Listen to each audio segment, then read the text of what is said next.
Hello, good morning. So karong buntag maghimo ta og pizza dough. So na ako diri 3.5 cups of flour, plain flour, and then salt, olive oil, 2 tablespoons of olive oil, and then 1 teaspoon of salt, and then ang yeast nako is 1 teaspoon ra, and then 1 teaspoon of sugar, and kani siya yes na akong melt sa warm water na 1.5, and then mix na ko og 1 teaspoon sugar. So i-rest siya og 5 minutes. So 5 minutes naka-rest na siya.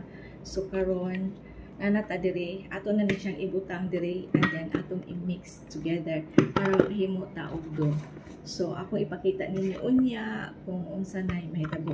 So first kani, and then i-add nato kani flour, and then the rest salt, and then mix together, and i-rest natin siya og 90 minutes. So that's all guys. So ato ni ipakita karon. So mga ni siya.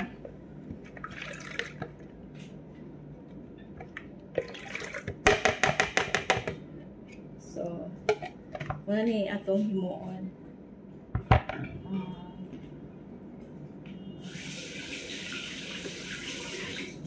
Gamit magud na ko naman.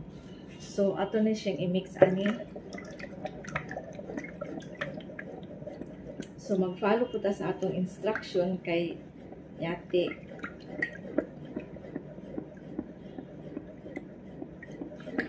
So muna na siya. So ato na ibut ani ato ang flour, hinay-hinay, and then mix together.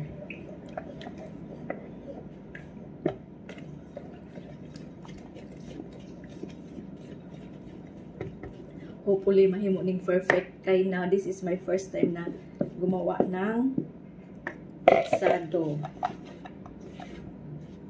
Tapos ato na ibutang ato ang salt,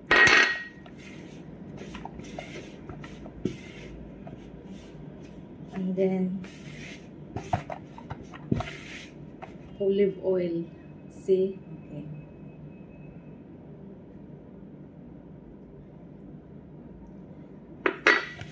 Ato ni siya i-mix ani. Siguro ako gamiton akong kamot. Limpyo naman ni siya, pero limpyo man akong kamot. So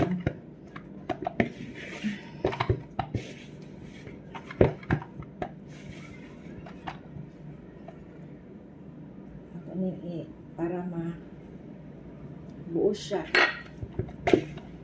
Okay na diya siya.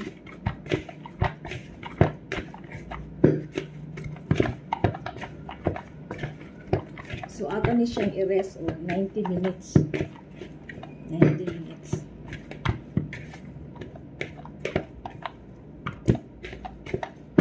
So it says 2 minutes po nato siyang i-kuan ka ng 2 minutes nato siyang mix.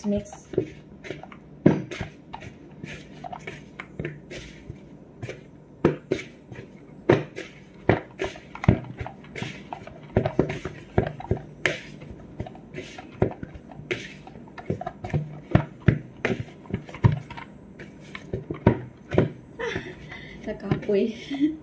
So mo na ni siya atong dough. Kana siya oh. So nagkumbay na siya.